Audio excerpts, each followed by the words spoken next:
ಓಂ ನಮಃ. Sir, recent ವಿವಾದದ ಬಗ್ಗೆ ನಿಮ್ಮ ಅಭಿಪ್ರಾಯ? ಅದು ಮೈನ್ಲಿ ಶಂಕರರ ಬಗ್ಗೆ ಬಂದಿರುವಂತಹ ವಿವಾದ. ಈಗ ಓಂ ನಮಃ ಶಿವಾಯ. ಈಗ ವಿಡಿಯೋ ಮಾಡಿದ್ ನೋಡಿದ್ರೆ ಅವ್ರು ಸಣ್ಣ ಹುಡುಗರು ಇದ್ದಾರೆ, ಅವರು 18-20 ವರ್ಷದ ಹುಡುಗರು ಇರಬೇಕು.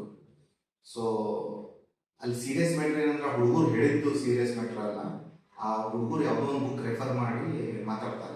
ಇವನ್ ಅವ್ರು ಕಾಲೇಜಿಗೆ ಕೇಳಿಬಿಟ್ರು, ನಾವು ಆಸ್ ವಿ ಡಿಸ್ಕಸ್ಡ್ ಇದ್ರ ಬಗ್ಗೆ ನಾವು ಏನು ವಿಡಿಯೋ ಮಾಡೋದು ಬೇಡ ಅನ್ಕೊಂಡಿದ್ವಿ. ಆದ್ರೆ ಇದ್ರೊಳಗೆ ಎಷ್ಟೋ ತಪ್ಪು ಕಲ್ಪನೆಗಳು, ಅಂದ್ರೆ ಡೌಟ್ಸು, ಫ್ಯಾಕ್ಟ್ಸ್ ಸರಿ ಇಲ್ಲ ಅಂತ ಅನಿಸ್ತು. ಅದಕ್ಕೆ 4-5 ದಿವಸ ಆದಮೇಲೆ ನಾವು ಅದನ್ನ ಮಾಡೋಣ ಒಂದು ವಿಡಿಯೋ ಇದ್ರ ಮೇಲೆ ಅಂತ ಅನ್ಕೊಂಡ್ವಿ. ಇಲ್ಲಿ ಏನದ ಅಂದ್ರೆ ಆಸ್ ಐ ಟೋಲ್ಡ್, ಆ ಹುಡುಗರು ಅಗದಿ ಸಣ್ಣ ಹುಡುಗರು ಈ ಟೈಪ್ ಅವ್ರು ಯಾವುದೋ ಒಂದು ಬುಕ್ ರೆಫರ್ ಮಾಡಿರಲ್ಲ. ಆ ಇವತ್ತಿನ ಕಾಲಘಟ್ಟದೊಳಗೆ ಆ ಬುಕ್ ರೆಫರೆನ್ಸ್ ಅನ್ನ ಸಣ್ಣ ಹುಡುಗರಿಗೆ ನಾವು ಹೇಳಬೇಕು ಹೇಳಬಾರ್ದು ಅನ್ನೋದನ್ನ ಮತ್ತೊಬ್ಬ ಪಂಥದವರು ವಿಚಾರ ಮಾಡಬೇಕು. ಬಟ್ ಆ ಹುಡುಗರ ಬಗ್ಗೆ ಪಾಪ ಅವ್ರ ಹೆಸರು ತಗೊಳ್ಳೋದು, ಅವ್ರು ವಿಡಿಯೋ ಮಾಡೋದು ತಂದಿದ್ದಕ್ಕೆ ಅವ್ರು ಹುಡುಗರು ವಿಡಿಯೋ ಮಾಡಿ ಹಾಕ್ಬಿಟ್ಟು, ಅದಕ್ಕೆ ಆ ಹುಡುಗರು ರಿಲೇಟೆಡ್ ಏನೋ ವಿವಾದ ಅದಲ್ಲ, ಅದು ಇಲ್ಲೇ ಮುಗಿದ್ಬಿಟ್ಲಿ. ಎರಡನೇದಾಗಿ ಬ್ರಹ್ಮಸತ್ಯಂ ಜಗನ್ಮಿಥ್ಯಂ ಮತ್ತು ಅಹಂ ಬ್ರಹ್ಮಾಸ್ಮಿ ಬಗ್ಗೆ ನಿಮ್ಮ ಒಂದು ಅಭಿಪ್ರಾಯ? ಈಗ ಬ್ರಹ್ಮಸತ್ಯ ಜಗನ್ಮಿಥ್ಯ ಅನ್ನೋದನ್ನ ಮೇಜರ್ ಆ ವಿಡಿಯೋ ಒಳಗೆ ನೋಡಿದ್ರು. ಅದನ್ನ ಆಮೇಲೆ ಮತ್ತೊಂದೆರಡು ವಿಡಿಯೋ ಬಂದಾವ, ಅಲ್ಲಿ ನೋಡಿದ್ರೆ ಬ್ರಹ್ಮಸತ್ಯ ಜಗನ್ಮಿಥ್ಯ ಅಹಂ ಬ್ರಹ್ಮಾಸ್ಮಿ ಇದನ್ನೆಲ್ಲ ಶಬ್ದಗಳು ಬರ್ಲಿಕ್ಕತ್ತಾವ. ಇಲ್ಲಿ ಯಾರಿಗೆ ಇದ್ರ ಬಗ್ಗೆ ಏನೋ ಗೊತ್ತಿಲ್ಲ. ಬ್ರಹ್ಮಸತ್ಯ ಜಗನ್ಮಿಥ್ಯ ಶಂಕರಾಚಾರ್ಯರು ಬಂದದ್ದು ಅಂತ ಹೇಳಿ ನಾವು ಬಹಳ ಜನರು ಹೇಳಿದ್ ಕೇಳಿ. ಯಾರೋ ಬಂದಿದ್ರು, ಈ ಕಾಲಘಟ್ಟದೊಳಗೆ ಯಾರೋ ದೊಡ್ಡ ಪನಿಷ್ಮೆಂಟ್ ಕೊಡ್ಬೇಕಂದ್ರೆ ಶಂಕರಾಚಾರ್ಯ ಕೊಡ್ಬೇಕು, ಯಾಕಂದ್ರೆ ಅವರು ಬ್ರಹ್ಮಸತ್ಯ ಜಗನ್ಮಿಥ್ಯ ಅಂತ ಹೇಳ್ತಾರ ಅಂತ ಅಂದಿದ್ರು. ನಾನು ಅವಾಗ ಇದನ್ನ ರೆಫರೆನ್ಸ್ ಪಾಯಿಂಟ್ ಶಂಕರಾಚಾರ್ಯ ಅಂದಿದ್ರು ನಾವು ಒಪ್ಕೊಂಡ್ಬಿಡ್ತಿದ್ದೆ. ಆದ್ರೆ ಹಂಗೆ ಅದನ್ನ ಅದ್ರದ್ದು ಮೂಲ ಏನು ಅಂತ ನಾನು ನೋಡ್ಲಿಕ್ಕೆ ಹೋದಾಗ ಏನಾಯ್ತು, ಇವತ್ತಿನ ಪುರಿ ಶಂಕರಾಚಾರ್ಯ ಶ್ರೀ ಶ್ರೀ ನಿಶ್ಚಲಾನಂದ ಸರಸ್ವತಿಗಳು ಏನಿದ್ದಾರೆ, ಅವರು ಒಂದು ವಿಡಿಯೋ ಮಾಡಿದ್ರು. ಯಾರೋ ಕ್ವಶನ್ ಕೇಳಿದಾಗ ಅವ್ರು ಅತಿ ಕ್ಲಿಯರ್ ಆಗಿ ಹೇಳಿದ್ರು, ಇದು ನಿರಾಲಂಬ ಉಪನಿಷತ್ ಅಂತ ಹೇಳಿ ಉಪನಿಷತ್ ಅದ, ಅದ್ರದ್ದು ವಾಕ್ಯ ಅಂತೇಳಿ. ಇವತ್ತು AI ಮೋಡ್ ಇದ್ದಿದ್ದಕ್ಕೆ ನಾನು ಜಸ್ಟ್ ಅದನ್ನ ಹುಡುಕಿ ನಮ್ಮ ಗ್ರೂಪ್ ಒಳಗೂ ಹಾಕಿದ್ದೇನೆ. ಅದನ್ನ ಅಲ್ಲಿ ನೋಡಿದ್ರಿ ಅಂದ್ರೆ ನೀವು, ಅದು ನಿರಾಲಂಬ ಉಪನಿಷತ್ತದ 35ನೇ ವರ್ಷ ಅಂತ ಕೊಡ್ತದ್ರಿ. ಅದು ಮಂತ್ರನೋ ಶ್ಲೋಕನೋ ಅದು ಅಹಂ ಬ್ರಹ್ಮಾಸ್ಮಿ ಅನ್ನೋದಂದ್ರೆ ಬಹಳ ಮಂದಿಗೆ ಗೊತ್ತು ಅದ ಏನಂತ ಹೇಳಿ. ಇದು ಯಾಜ್ಞವಲ್ಕ ಮಹರ್ಷಿಗಳು ಬರೆದಿರೋ ಉಪನಿಷತ್ತು, ಬೃಹದಾರಣ್ಯಕ ಉಪನಿಷತ್ತು, ಅದು ವಾಕ್ಯ ಅದು. ಸೊ ಇವೆಲ್ಲವೂ ಉಪನಿಷತ್ತದ ವಾಕ್ಯದ. ಇವರು ಉಪನಿಷತ್ ಅಂದ್ರೆ ಶಂಕರಾಚಾರ್ಯ ಹೇಳಿದ್ರು ಅಂತ ಹೇಳ್ಕತ್ತಾರ ಇವರು. ಈ 10 ಉಪನಿಷತ್ತಿಗೆ ಶಂಕರಾಚಾರ್ಯರು ಭಾಷ್ಯ ಬರೀತಾರ, ಅಂದ್ರೆ ಕಮೆಂಟ್ರಿ ಬರೀತಾರ. ಅದ 10 ಉಪನಿಷತ್ತಿಗೆ ರಾಮಾನುಜಾಚಾರ್ಯರು, ಅದ 10 ಉಪನಿಷತ್ತಿಗೆ ಮಧ್ವಾಚಾರ್ಯರು ಬರೀತಾರ. ಸೊ ಅದರ ಅರ್ಥ ಮಧ್ವಾಚಾರ್ಯರು ಅಹಂ ಬ್ರಹ್ಮಾಸ್ಮಿ ಅನ್ನೋ ಪದಕ್ಕೆ ದ್ವೈತದ ಅರ್ಥ ಬರೀತಾರ ಅವರು. ಆದ್ರೆ ಇವತ್ತಿನ ಇವ್ರೇನು ತಿಳಿದಿದ್ದನೋ ಏನ್ ಮಾತಾಡ್ಲಿಕ್ಕತ್ತಾರ, ಅವ್ರಿಗೆ ಅಹಂ ಬ್ರಹ್ಮಾಸ್ಮಿ ಅನ್ನೋದನ್ನ ಶಬ್ದ ಮಧ್ವಾಚಾರ್ಯದ ಕಮೆಂಟ್ರಿ ಬರ್ತಾರ, ದ್ವೈತ ತತ್ವದ ಮೀನಿಂಗ್ ಕೊಡ್ತಾರ ಅಂತಂದ್ರೆ ಇವ್ರು ಒಪ್ಕೊಳ್ಳಿಕ್ ಸಾಧ್ಯತೆ ಇವ್ರು ಒಪ್ಕೊಳ್ಳೋದು ಇಲ್ಲ ಇವತ್ತು. ಅದು ಮೇಜರ್ ಪ್ರಾಬ್ಲಮ್ ಅಂದ್ರೆ. ಆಮೇಲೆ ಇದನ್ನ ಬಿಟ್ಬಿಡೋನು, ಈಗ ಶಂಕರಾಚಾರ್ಯರು ಇದನ್ನ ಬಿಟ್ಟು ಬೇರೆ ಏನ್ ಮಾಡಿದ್ರು? ಅಧ್ಯಾತ್ಮ ಶಂಕರಾಚಾರ್ಯ ಕರೆಕ್ಟು, ಮಧ್ವಾಚಾರ್ಯರು, ರಾಮಾನುಜರು, ದಯಾನಂದ ಸರಸ್ವತಿನು, ಗುರು ಗೋವಿಂದ್ ಸಿಂಗ್ರು, ಗುರುನಾನಕರು, ಅಥವಾ ಜೈನ್ ಎಲ್ಲ ಮುನಿಗಳು, ಬೌದ್ಧರು ಯಾರು ಸರಿ ಇದಾರೆ ಅಂತ ನಾವು ಬಹಳ ವಿಚಾರ ಮಾಡೋದು ಬೇಡ. ಯಾಕಂದ್ರೆ ನಮ್ಗೆ ಕೆಪಾಸಿಟಿನೂ ಇಲ್ಲ ಅವ್ರ ಬಗ್ಗೆ ಕಮೆಂಟ್ ಮಾಡೋದಷ್ಟು. ಸೊ ಅದನ್ನ ಕಾಲಕ್ಕೆ ಬಿಟ್ಬಿಡು ಮಾತು, ಅದು ತಾನು ನಿರ್ಧಾರ ಮಾಡ್ತದ್ರೆ. 1000 ವರ್ಷ 2000 ವರ್ಷ ಮೇಲೆ ನನ್ನ ಅಭಿಪ್ರಾಯ ಪ್ರಕಾರ ಅದು ನಿರ್ಧಾರ ಆಗ್ತದೆ ಯಾರು ಸರಿ ಅಂತ ಹೇಳಿ. ಆದ್ರೆ ಇವತ್ತು ನಾವು ಯಾರ ಬಗ್ಗೆನೂ ಅವಹೇಳನಕಾರಿ ಮಾತು ಬೇಡ, ಯಾಕಂದ್ರೆ ಅದನ್ನ ನಮಗ ಮಾಡ್ಲಿಕ್ಕೆ ಆಗೋಂಗಿಲ್ಲ. ಇದನ್ನು ಹೊರತಾಗಿ ಶಂಕರಾಚಾರ್ಯ ಏನ್ ಮಾಡಿದ್ರು? ಶಂಕರಾಚಾರ್ಯ ಇಡೀ ಜಗತ್ತನ್ನು ನಮ್ಮ ಭಾರತ ವರ್ಷ ಒಂದುಗೂಡಿಸಿದ್ರು. 4 ಮಠ ಸ್ಥಾಪಿಸಿದ್ರು, ಜುರಿಡಿಕ್ಷನ್ ಕೊಟ್ಟರು. ಅಯೋಧ್ಯ ಪುರಿ ಪೀಠದ ಜುರಿಡಿಕ್ಷನ್ ಬರ್ತದೆ, ರಾಮೇಶ್ವರ ಏನು ಶೃಂಗೇರಿ ಮಠದ ಜುರಿಡಿಕ್ಷನ್ ಬರ್ತದೆ.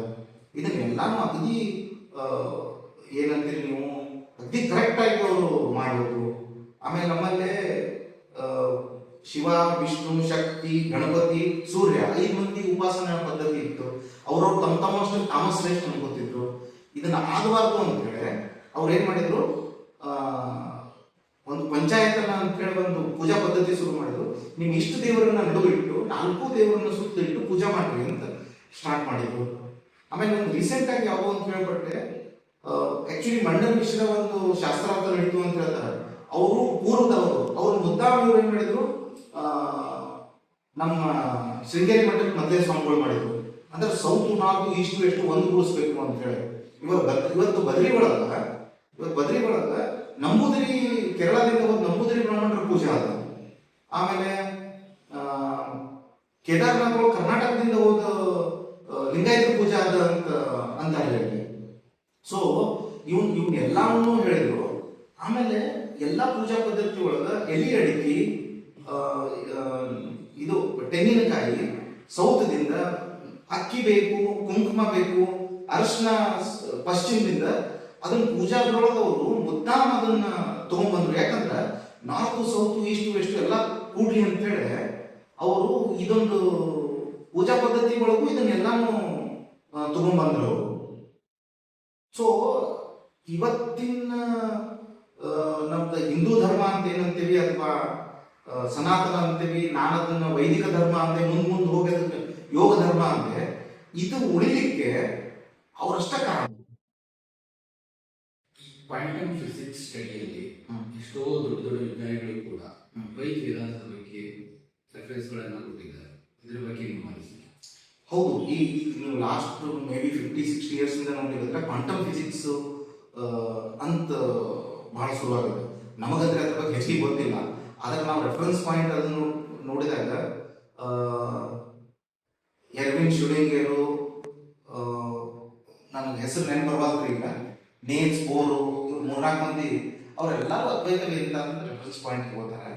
ಆಮೇಲೆ ಅಲ್ಲಿ ನೀವು ನೋಡಿದ್ರೆ ಅಂತ ವಿಡಿಯೋ ಒಳಗೆ ಶಂಕರಾಚಾರ್ಯ ರಾಕ್ಷಸ ಅನ್ನೋದು ಒಂದು ರೆಫರೆನ್ಸ್ ಬರ್ತದೆ. ಅವಾಗ ಅಲ್ಲಿ ನೀವು ನೋಡಿದ್ರೆ ಅಂದ್ರೆ ಅದನ್ನ ಈ ಈ ಬ್ರಹ್ಮ ಸತ್ಯಂ ಜಗನ್ಮಿಥ್ಯಂ ಅನ್ನೋದನ್ನ ಅಲ್ಲುಗಳಿಲಿಕ್ಕೆ ಮಧ್ವಾಚಾರ್ಯ ಅವತಾರ ಹಾಕುವಂತಾರೆ. ಅವತಾರ ಅದ ಟೈಮಿಗೆ ಆಗ್ಬೇಕಾಗಿತ್ತು, ಇಲ್ಲ ಮುಂದೆ 300-400 ವರ್ಷ ಬಿಟ್ಟು ಆಗೇನ ಅಂತಂದ್ರು. ಶಂಕರಾಚಾರ್ಯದ್ದು ಕಾಲಘಟ್ಟದ 2 ರೆಫರೆನ್ಸ್ ಕೊಡ್ತಾರೆ. ಒಂದು ಓಲ್ಡ್ ಅಂತಾರೆ, ಒಂದು 788 to 820 ಅಂತ ಹೇಳ್ತಾರೆ AD. ಅದನ್ನ ತಿಳ್ಕೊಂಡ್ರು 300-300 ವರ್ಷ ಆದ್ಮೇಲೆ ರಾಮಾನುಜಾಚಾರ್ಯ ಮಧ್ವಾಚಾರ್ಯ ಬಂದ್ರು. ಈಗ ಅದನ್ನ ನಾವು ನೋಡಿದಾಗ ಮಧ್ವಾಚಾರ್ಯರು ಬಂದು ಬರೇ ಇಲ್ಲೇ ನಮ್ಮ ಸೌತ್ ಒಳಗೆ ರಾಮಾನುಜಾಚಾರ್ಯ ಮಧ್ವಾಚಾರ್ಯರು ಅವ್ರನ್ನ ಖಂಡಿಸಿದ್ರು. ಇಲ್ಲೇ ಇವತ್ತು ದ್ವೈತ ಮತ್ತು ವಿಶಿಷ್ಟಾದ್ವೈತ ಸ್ವಲ್ಪ ಅದ ಇಲ್ಲಿ ಆ ಜನರು ಅವ್ರನ್ನ ಫಾಲೋ ಮಾಡೋ ಜನರು ಇದ್ದಾರೆ.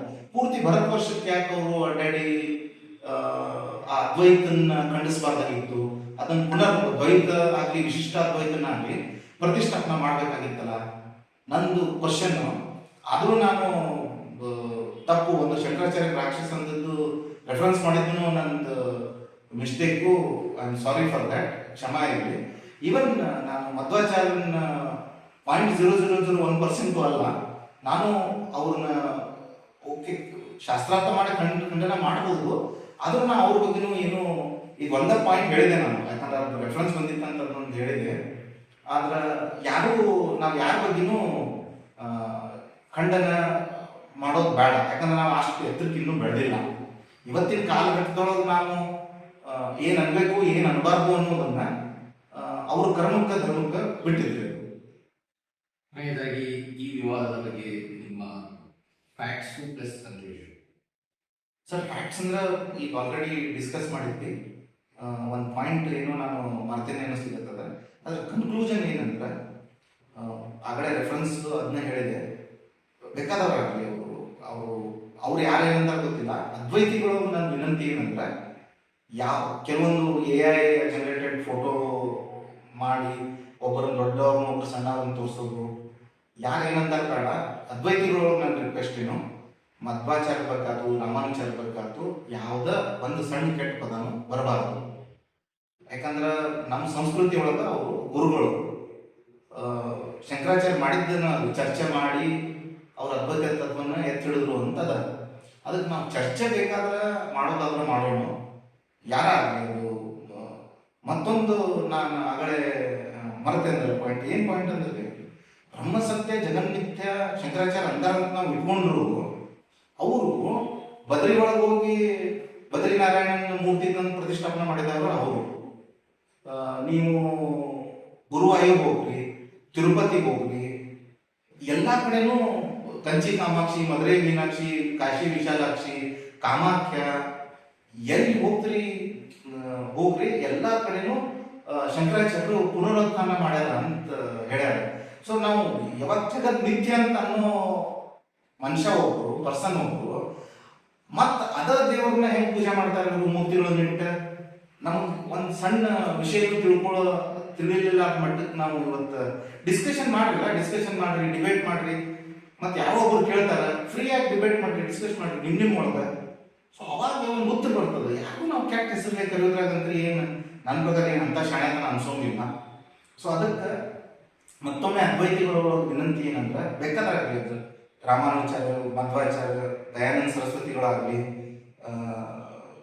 ಸಿಖ್ ಧರ್ಮವನ್ನಾಗಲಿ, ಗುರು ಗೋವಿಂದ್ ಸಿಂಗ್ರಾಗಲಿ, ಗುರುನಾನಕರಾಗಲಿ, ಬೌದ್ಧರು, ಜೈನರು, ಯಾರನ್ನೂ ನಾವು ಕೆಟ್ಟ ಮಾತಾಡಿ ಇದು ಮಾಡೋದು ಬೇಡ. ತತ್ವದ ಬೇಕಾದ್ರೆ ಡಿಸ್ಕಷನ್ ಡಿಬೇಟ್ ಆಗಲಿ. ಇಷ್ಟು ಹೇಳಿ ಐ ಥಿಂಕ್ ಈ ವಿವಾದಗಳನ್ನ ಇಲ್ಲೇ ಮುಗಿಸ್ಬೇಕು ಅಂತ ಅನ್ಕೋತೇವೆ. ಅನಿಸಿಕೆಗಳನ್ನ ತಿಳಿಸಿಕೆ ತುಂಬಾ ಧನ್ಯವಾದ. ನಾರಾಯಣ ತಾಯಿ ಭಾರತಿ ಎಲ್ಲಾರನ್ನೂ